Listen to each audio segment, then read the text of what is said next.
السلام علیکم جی، کیسے ہیں آپ سب؟ ریڈیو دکسا میں خوش آمدید۔ آج میں حاضر خدمت ہوں خضر ایرا بائی افرا اعظم ایپیسوڈ 6 لے کر۔ تو چلو چلتے ہیں ناول کی جانب۔ باب سوم۔ الجھی گتھیاں سلجھنے لگی تھی۔ تم اتنا جو مسکرا رہے ہو، کیا غم ہے جسے چھپا رہے ہو؟ آنکھوں میں نمی، ہنسی لبوں پر، کیا حال ہے، کیا دکھا رہے ہو؟ بن جائیں گے زہر پیتے پیتے یہ اشک جو پینے جا رہے ہو۔ جن زخموں کو وقت بھر چلا ہے، تم کیوں انہیں چھیڑے جا رہے ہو؟ ریکھاؤں کا کھیل ہے مقدر، ریکھاؤں سے مات کھا رہے ہو۔ یونی میں کینٹین والی ملاقات کے بعد سے اس نے حنان کو نہیں دیکھا تھا۔ اتنا تو وہ جانتی تھی کہ وہ یونی نہیں آ رہا۔ کیوں نہیں آ رہا؟ چاہ کر بھی یہ جاننے کی کوشش نہیں کی۔ نگین خاصی عجیب سی ہو گئی تھی۔ پہلے کی طرح رفیق ہاؤس بھی نہیں جاتی تھی۔ انفیکٹ کھولا کی شادی کے بعد سے گئی ہی نہیں تھی۔ شہروز کمال آ گیا تھا، 2.5 سال سے کہا تھا، کسی کے علم میں نہیں تھا اور جاننے کی کوشش بھی نہیں کی گئی تھی۔ بس اسے جاب کے لیے آفر آئی تھی اور وہ چلا گیا۔ ابھی 2.5 سال بعد آیا تھا۔ حارث کو ایک لڑکی پسند آئی تھی تو مسٹر اکبر اور مسز اکبر بغیر کسی عزت کے رشتہ لیے گئے تھے اور 1.5 مہینے کے اندر اندر شادی کی ڈیٹ بھی فکس ہو گئی تھی۔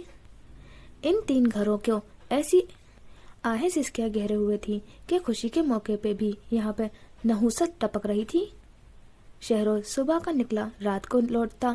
گنجا نے کون سا ماتم منا رہی تھی کہ اسے شادی کی تیاریوں میں رتی برابر دلچسپی نہیں تھی۔ عریشہ کی ہر سوچ کھولا سے شروع حنان پہ ختم تھی اور رہ گیا حارث تو وہ اپنی محبت کے خمار میں منگیتر کے ساتھ گپے لڑاتا رہتا۔ وہی باتیں جو وہ کھولا کے ساتھ کرتا تھا، وہی محبت کے دعوے۔ ان سب کے بیچ آج بھی کھولا عثمان کہیں نہیں تھی۔ کوئی کہہ ہی نہیں سکتا تھا کہ 12 سال سے کوئی کھولا عثمان نام کی بندی بھی اس خاندان کا حصہ رہی ہے۔ حارث نے بوجھل اور تیزی سے دھڑکتے دل کے ساتھ صفحہ پلٹا، جس میں جانے کیا راز مقید تھا۔ اس لڑکی کی پوری زندگی ہی خود میں ایک راز تھی، ایسا راز جو پرت در پرت کھلتے جا رہا تھا اور کئی وجود ششدر ساکت سامنے رہ جانے تھے۔ 15 دسمبر۔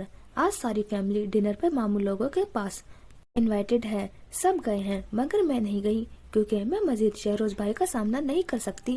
ان کی نظروں سے مجھے رونا آنے لگتا ہے۔ حنان اور زونی ضد کر رہے تھے کہ میں چلوں اور میرے انکار نے انہیں دکھی کر دیا۔ میں کیا کروں؟ مجھے فرار ہی اس سب کا حاصل لگ رہا ہے۔ ماما الگ سے غصہ ہوئی۔ وہ کہہ رہی تھی کہ میں یہ سب انہیں ہرٹ کرنے کے لیے کرتی ہوں۔ انہیں نہیں پتا کہ کھولا ان سے بہت پیار کرتی ہے، انہیں کیسے ہرٹ کر سکتی ہے۔ آئی لو یو ماما۔ 17 دسمبر۔ میں کیا کروں؟ میں بہت بہت پریشان ہوں۔ میں حنان اور زونی کے ضد پہ ماموں کے گھر گئی۔ میں نے دعا بھی کی کہ شہروز بھائی نہ ہو۔ پہلے تو وہ نہیں تھے۔ ہم نے عریشہ اور حارث کے ساتھ بہت انجوائے کیا۔ ممانی نے میکرونی بنا کے دی، پھر اچانک شہروز بھائی آ گئے۔ انہوں نے مجھے حارث کے سامنے مجھے کہا کہ مجھے کافی بنا دو گی۔ مجھے حارث کی وجہ سے مجبوراً ہاں کہنا پڑی۔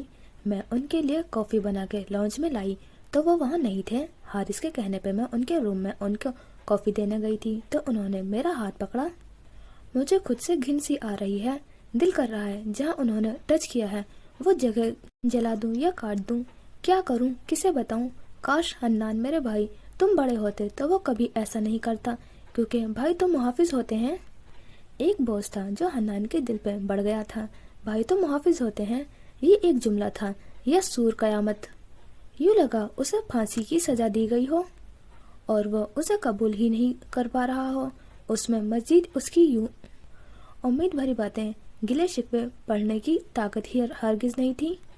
مگر جانے کس جب سے وہ صفحہ پلٹ گیا۔ پے در پہ تاریخ دیکھ کر بے ساختہ اس کے ماتھے پہ بل پڑے۔ 10 دسمبر۔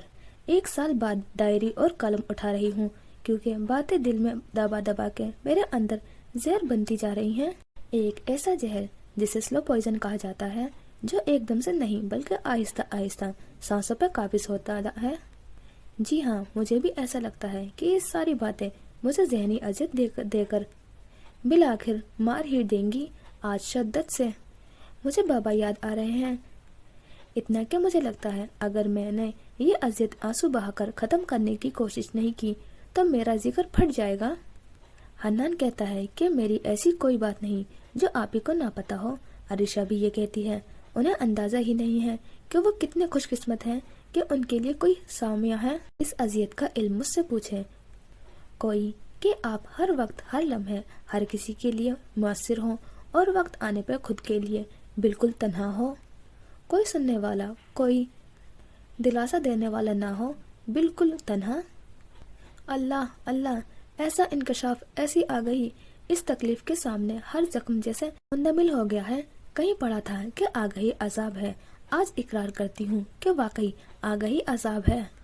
یہ سننے سے پہلے میں بحری کیوں نہیں ہو گئی یا مر ہی کیوں نہیں گئی کہ ہمارے خاندان کا لڑکا گرلز اسمگلنگ اور ڈرگز اسمگلنگ کرتا ہے۔ کاش بابا کی ڈیتھ نہ ہوتی، ہم کراچی نہ چھوڑتے اور اس غلیظ انسان سے میری کبھی ملاقات ہی نہ ہوتی۔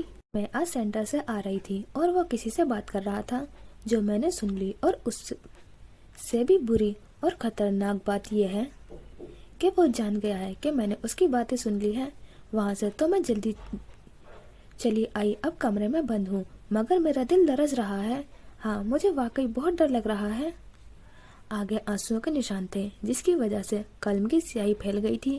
حنان نے بے ساختہ گہری سانس بھری۔ یہ کیسی آگہی تھی اور یہ کس کے بارے میں لکھا گیا تھا؟ کچھ اندازہ ہونے کے باوجود بھی اس نے شدت سے دعا کرتے صفحہ پلٹا کہ جیسا وہ سوچ رہا ہے ویسا نہ ہو۔ 11 دسمبر میں آیت الکرسی پڑھ کے گھر سے باہر نکلی تو حسب توقع محترم میرے انتظار میں گھر کے فاصلے پہ تشریف فرماتے تھے۔ میں دعا پڑھتی وہاں سے گزرنے لگی، مگر رکنا پڑا۔ دل چاہا اس ذلیل آدمی کا منہ توڑ دوں، مگر اتنی ہمت اور کھولا عثمان میں، اچھا مذاق ہے۔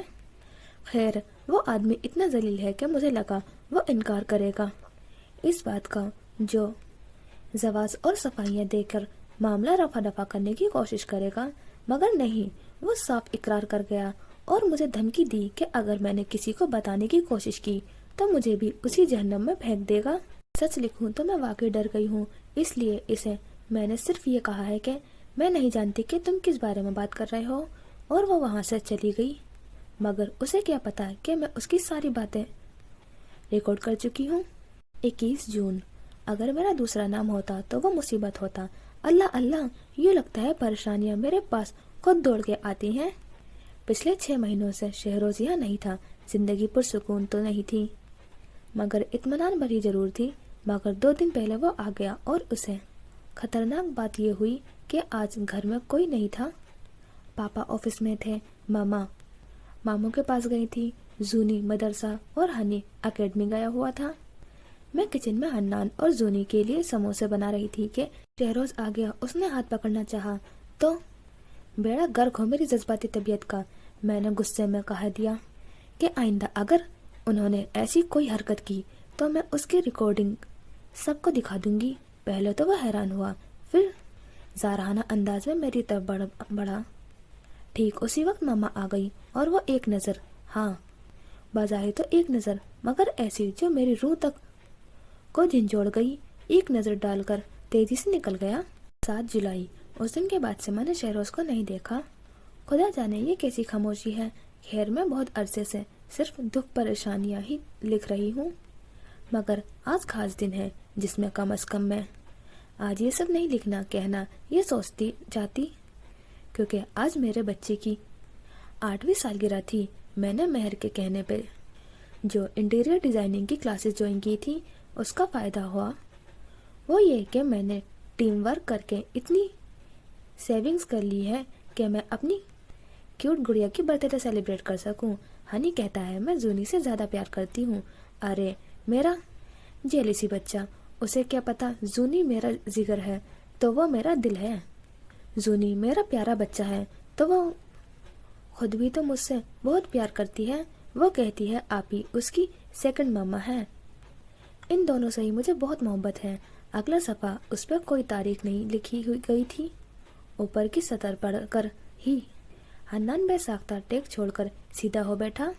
میں جو اس بات کی دعوے دار تھی کہ ہنی میرا دل اور زونی میرا جگر ہے، یہ سراسر جھوٹ تھا۔ بھلا کوئی دل اور جگر کے بغیر بھی زندہ رہ پایا ہے؟ ہاں، میں جھوٹ نہیں کہتی ہوں، میں بھی تو مر گئی ہوں۔ جب اپنے جگر کو اپنے ہاتھوں میں جان دیتے دیکھا تو میری جان نکل گئی تھی، اور دل وہ تو حنان نے اپنے ہاتھوں سے مسل ڈالا ہے، اس نے جو میرے ساتھ کیا ہے وہ ناقابل فراموش ہے۔ باقی سب کو چھوڑو، حنان بھی یہ کہتا ہے کہ زونی کو میں نے آگے آنسو کے نشان سے قلم کی سیاہی پھیلی تھی اور لفظ مٹ گئے تھے۔ وہ تو میری اس تکلیف کا بھی گواہ تھا کہ جب زونی کو بخار ہوتا تھا میں اس سے زیادہ روتی تھی۔ پیٹ میں درد زونی کو ہوتا تھا، جان سولی پہ میری اٹکی تھی۔ میں نے تو سب چھوڑ دیا ہے۔ کھولا کون کھولا؟ خدا کون سا خدا؟ دین کون سا دین؟ کون ماں؟ کون سا باپ؟ کون سا بھائی؟ اب سب بے معنی ہو گیا ہے، بالکل ایسے جیسے پچھلے 12 سالوں سے کھولا عثمان بے معنی ہے۔ میں نے جسے بے لوث محبت کی وہ وقت آنے پہ مجھے اعتبار بھی نہیں دے سکا۔ اب کچھ نہیں بچا، اب مجھے کسی سے کوئی فرق نہیں پڑتا۔ میری زندگی کا واحد مقصد اس حیوان کا قتل کرنا ہے جس نے میرے بدلے میں میری معصوم زونی کو گھسیٹا۔ ان سب کو لگتا ہے کہ کھولا عثمان قاتلہ ہے۔ ٹھیک ہے، اب میں بھی کوئی صفائی نہیں دوں گی، لیکن میں شہروز کمال کو بھی یوں نہیں چھوڑوں گی۔ سب کو لگتا ہے وہ ملک سے باہر گیا ہے، لیکن نہیں، وہ کراچی گیا ہے اور جلد یا بدیر اس کا بھیجا اور میری گولی ہوگی۔ اسے جان لینا چاہیے کہ کھولا عثمان زونی کا بدلہ لینے سے پہلے نہ خود مرے گی اور نہ اسے مرنے دے گی۔ یہ انکشاف اذیت ناک تھا جو حنان رفیق کے سانس تک روک لینے کی صلاحیت رکھتا تھا۔ وہ ساکت تھا، ضامر رہ گیا تھا۔ کھولا کے الفاظ میں چبھی اذیت کا کوئی اندازہ لگا سکتا یا نہیں، لیکن اسے بخوبی اندازہ تھا اور اذیت اتنی شدید تھی کہ اسے اپنا دھڑکتا دل رکتا محسوس ہوا تھا۔ کھولا کی ڈائری میں دفن راز ان پہ کھل کے انہیں تھکن سے چور اور اذیت سے نڈال کر گئے تھے۔ وہ لڑکی کیا تھی؟ اپنے آپ میں ایک پہیلی جو سلجھنے لگی تھی مگر بہت سے کرداروں کو الجھا گئی تھی۔ سیاہ عبایا زمین پر پڑا تھا، وہ ہنوز باجی جان کے گلے لگے رو رہی تھی اور اتنا اونچا اونچا رو رہی تھی کہ باجی جان کو بوکھلا گئی تھی۔ سیاہ دوپٹے والی لڑکی یوں ہی روتے روتے ان سے جدا ہوئی، بے دردی سے سرخ و سفید گال رگڑے جو بھیگ گئے تھے وہ باجی جان کا ہاتھ تھام کر عقیدت سے بوسہ دیتی تھی اور ماتھے سے لگا گئی۔ باجی جان خاموشی سے اس کی حرکت و سکنات دیکھ رہی تھی، پھر وہ اٹھی، سیاہ اسکارف میں بھیگا بھیگا چہرہ، ندامت سے بھری بھوری آنکھیں لیے وہ بہت تیزی سے تقریباً بھاگتے ہوئے دوسرے سائیڈ کے دروازے سے نکل گئی جو سیدھا خارجی دروازے کی طرف کھل رہا تھا۔ سیاہ عبایا اپنی بے قدری پہ مناتا رہ گیا تھا۔ وہ بہت تیز تیز قدم اٹھاتی جا رہی تھی، بغیر سمت کو جانچے یا منزل کا تعین کیے بس چلتی جا رہی تھی۔ 2.5 سال سے وہ جن نظروں کو نظر انداز کرتی رہی تھی، آج پہلی بار وہ انہیں نظر انداز نہیں کر پائی تھی۔ وہ نظریں اسے اپنے جسم سے آر پار ہوتی محسوس ہو رہی تھی۔ آنسو تھے کہ رکنے کا نام ہی نہیں لے رہے تھے۔ جب مزید چلنے کی سکت باقی نہیں رہی تو وہ وہیں فٹ پاتھ پہ بیٹھ گئی۔ السلام علیکم۔ وعلیکم السلام، بیٹا خیریت؟ مہرین کا مصنوعی حیرانگی بھرا جواب سن کر وہ آنکھیں میچ گیا، جلدی سے اگلا سوال پوچھنے کو لفظ ترتیب دیے۔ جی خیریت، بس یہ پوچھ رہا تھا کہ آپ کی بہو کیا کر رہی ہے؟ مجھے کیا پتا، وہ تو تمہارے نکلنے کے 10 منٹ بعد ہی آفس کے لیے نکل گئی تھی۔ خضر محسوس کر چکا تھا کہ مہرین پریشان ہو چکی ہے، اس کا اپنا دل بھی شدت سے دھڑک اٹھا تھا۔ اوہ، مجھے لگا رات وہ اپسیٹ تھی تو آج وہ آفس نہیں گئی ہوگی۔ خیر، میں اس کو کال کر دیتا ہوں۔ وہ اجرت میں بات سنبھال گیا، کم از کم وہ ان حالات میں دو عورتوں کی ٹینشن لینے کے بالکل بھی روادار نہیں تھا۔ مزید 1-2 بات کے بعد وہ کال تو کاٹ گیا، مگر سائے سائے کرتے دماغ کے ساتھ وہ سوچنے سمجھنے سے قاصر تھا۔ گاڑی سائڈ پہ پارک کر کے دونوں ہاتھوں سے اسٹیئرنگ وہیل تھامے، سر بیچ میں رکھ دیا۔ وہ سمجھنے سے قاصر تھا کہ بھرے لاہور میں اس لڑکی کو کہاں ڈھونڈے۔ کچھ لمحوں کے بعد اس نے سر اٹھایا، گہری گہری سانس لی تاکہ دماغ کو کچھ سوچنے کے قابل کر سکے۔ اس وقت اسے کچھ سمجھ نہیں آ رہا تھا، دل چیخ چیخ کے کھولا کو طلب کر رہا تھا، دماغ یہی چاہ رہا تھا کہ کوئی بتا دے کھولا صحیح سلامت گھر میں ہو، مگر وہ نہیں تھی۔ آخر کہاں گئی تھی؟ کوئی بتاؤ اس کو کہ اس کی تلاش میں وہ وجی مرد لاہور کی سڑکوں پہ مارا مارا پھر رہا ہے۔ جہاں جہاں اس نے ہونے کی امید ہو سکتی تھی وہ وہاں دیکھ چکا تھا، مگر وہ یوں عدم ہو گئی تھی جیسے کبھی تھی ہی نہیں۔ غصہ اب پریشانی اور بے بسی میں بدل جا چکا تھا۔ صبح سے سو پہر سے دوپہر اور اب شام ہو چکی تھی، وہ کہیں نہیں تھی۔ خضر کا دل سوکھ ہے پتے کی مانند لرز رہا تھا۔ وہ شدید پریشان نہ ہوتا اگر اسے معلوم نہیں ہوتا کہ وہ شہروز سے مل چکی ہے۔ گاڑی کی پشت سے ٹیک لگائے وہ آنکھیں موند گیا تھا۔ ذہن کے پردوں پہ شہروز سے ہوئی ملاقات لہرائی تھی۔ وہ مضبوط چال چلتا شہروز کے مقابل کھڑا ہوا کہ شریانیں پھٹنے کو تھی۔ دل اس کے دماغ میں گولیاں اتارنے کی خواہش کر رہا تھا، یا کم از کم وہ اس کا منہ اور ٹانگیں توڑ دینا چاہتا تھا، مگر ضبط سے کھڑا رہا۔ ذہ نصیب، آج ایس پی خضر ہمارے پاس آئے ہیں۔ خضر نے شدید کفت اور غصے سے اس کی مصنوعی محبت کو دیکھا۔ تمہاری ہمت کیسے ہوئی میری بیوی کے آفس میں داخل ہونے کی؟ لہجے میں آگ سی تپش تھی۔ ہمت کی بات نہ ہی کرو، اور بھی بہت کچھ کر سکتا ہوں، مثلاً۔ خضر بمشکل ہی صحیح مگر مسکرا دیا۔ شہروز نے قدر حیرانگی سے اسے دیکھا۔ میں اسے اٹھا بھی سکتا ہوں، ویسے بھی وہ اتنی خضر اس کی بات کاٹنے کو کہکا لگا گیا۔ شہروز کئی لمحوں تک حیرانگی سے اسے دیکھتا رہا۔ وہ اس بات پہ ہنس رہا تھا، لیکن کیوں؟ کیا وہ پاگل تھا؟ شہروز ابھی حیرانگی سے اسے تک رہا تھا کہ وہ پل بھر میں سنجیدہ ہوا، خطرناک حد تک سنجیدہ۔ جب بولا تو لہجے میں آگ سی تپش تھی، جیسے وہ اسے راکھ کر دینا چاہتا ہو۔ تم شاید جانتے نہیں ہو کہ وہ 2.5 سال پہلے کی کھولا نہیں ہے جسے تم رون دو، بلکہ وہ میری بیوی ہے۔ اسے نقصان دینے کا سوچنے سے پہلے یاد رکھنا کہ اس کے آگے پیچھے دائیں بائیں ہر طرف تمہیں خضر زمین ملے گا۔ میں اسے مسل دوں گا اور تمہیں خبر تک نہیں ہوگی۔ وہ ڈھیٹ ابن ڈھیٹ تھا۔ خضر غصے میں مٹھیاں بھیج گیا۔ وہ دیکھ لیں گے کون بے خبر ہے اور کون باخبر رہتا ہے۔ دانت پیس کے اسے وارن کرتا باہر نکل گیا۔ پیچھے سے اسے شہروز کے ہنستے کی واضح آواز آئی تھی۔ شدید بے بسی کے احساس تلے وہ لب بھیج گیا۔ وہ لڑکی خود تو اذیت پسند تھی، مگر خود سے جڑے لوگوں کو یوں اذیت سے دوچار کیوں کرتی تھی؟ ابھی وہ سوچ رہا تھا کہ موبائل کی رنگ اسے اپنی طرف متوجہ کر گئی۔ سب خیالات کو جھٹک کر وہ کال اٹینڈ کر گیا، مگر دل ہی دل میں وہ مسلسل اس کی خیریت کے لیے دعا گو تھا۔ ہاں طیب، کوئی خبر ملی؟ سر، میم گھر آ گئی ہیں۔ کون سے گھر؟ خضر ہاؤس۔ یک لفظ خضر نے دل میں اطمینان اتر تھا، مگر صبح سے خوار اور ذلیل ہونے کا غصہ بھی اود کے آ پڑا تھا۔ شدید غصے میں کال بند کرتا گاڑی کا رخ خضر ہاؤس کی جانب موڑ گیا۔ وہ دندناتا خضر ہاؤس میں داخل ہوا۔ ہر شو خاموشی کا راز تھا۔ میڈ سے پوچھنے پہ معلوم ہوا کہ مہر اپنے کمرے میں ہے۔ وہ لمبے لمبے ڈگ بھرتا اپنے کمرے میں داخل ہوا۔ ایک لمحے کو ساکت رہ گیا۔ وہ سیاہ اسکارف پہنے کوئی اداس اور مورت لگ رہی تھی۔ یہ ساکت رہ جانا صرف لمحے بھر کے لیے تھا۔ اگلے ہی لمحے وہ غصے سے دندناتا اس کے پاس جا پہنچا۔ کہاں تھی تم صبح سے؟ اس کی تیور سخت جارحانہ تھے، مگر مقابل یوں تھی جیسے سنا ہی نہ ہو۔ کھولا، تم کہاں تھی؟ وہ اسے بازو سے پکڑ کر اپنے مقابل کھڑا کر چکا تھا۔ تمہیں کیا مطلب جہاں بھی ہوں؟ وہ اس سے دگنی آواز میں چل رہی تھی۔ اس کی بدتمیزی سے خضر کے غصے کا گراف مزید بڑھ چکا تھا۔ تمہیں یاد ہو تو تمہارے سارے مطلب مجھ سے ہی ہیں، جو کہ جلد ختم ہونے والے ہیں۔ جواب دو بدو آیا تھا۔ یہ جو تم طلاق کے نام پر اتنا اچھل رہی ہو نا، میری بات کان کھول کر سن لو، میں تمہیں طلاق نہیں دوں گا۔ کھولا دنگ رہ گئی۔ اسے اس آدمی کے ساتھ نہیں رہنا تھا، وہ رہ ہی نہیں سکتی تھی۔ وہ باہر نکل گیا، مگر کھولا دنگ رہ گئی تھی۔ رونے کو ایک نئی وجہ مل گئی تھی۔ دل و دماغ کے حق اور باطل کی اس جنگ میں اسے سمجھ ہی نہیں آ رہا تھا کہ وہ کیا چاہ رہی ہے۔ ذہنی تھکاوٹ اس قدر تھی کہ دماغ کی رگیں پھٹنے کے قریب تھی۔ وہ ایک عزم سے اٹھی۔ سیاہ اسکارف جو ڈھیلا ہو رہا تھا اسے دوبارہ صحیح کیا اور لیپ ٹاپ کی لے کے صوفے پر جا بیٹھی۔ موبائل پہ کسی کو کال ملا تھی۔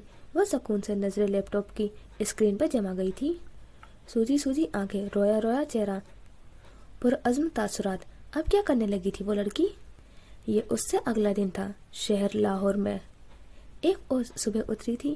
ماضی میں ایک اور دن کا اضافہ ہوا تھا۔ اس صبح وہ بھوری آنکھوں والی لڑکی اٹھی۔ 2.5 سال میں پہلی صبح تھی کہ وہ پر امید تھی۔ اس نے کمرے میں نظر گھمائی تو کہیں بھی خضر نہیں تھا۔